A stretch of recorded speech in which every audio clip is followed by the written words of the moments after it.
Hi friends, మీకు తెలుసా?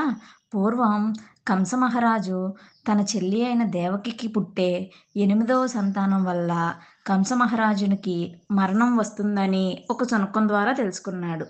దానితో తన చెల్లి అయిన దేవకిని మరియు దేవకి భర్త అయిన వసుదేవుణ్ణి ఇద్దరినీ జైల్లో బంధించాడు. అదే సమయంలో ఆ జైల్లో శ్రీకృష్ణుడు జన్మించాడు.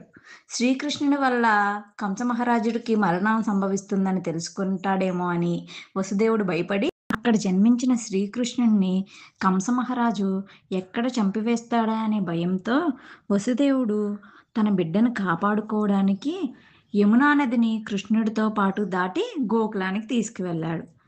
గోకులంలో విడిచిపెట్టాడు. గోకులంలో యాదవరాజైన నందుడు, యశోదా దంపతులు వద్ద కృష్ణుడు పెరిగాడు. అలా ఈ అల్లరి కృష్ణుడు యశోదామ్మని చేరుకున్నాడు. ఇలాంటి మరిన్ని వీడియోస్ కోసం సబ్స్క్రైబ్ చేసుకొని బెల్ ఐకాన్ క్లిక్ చేయండి.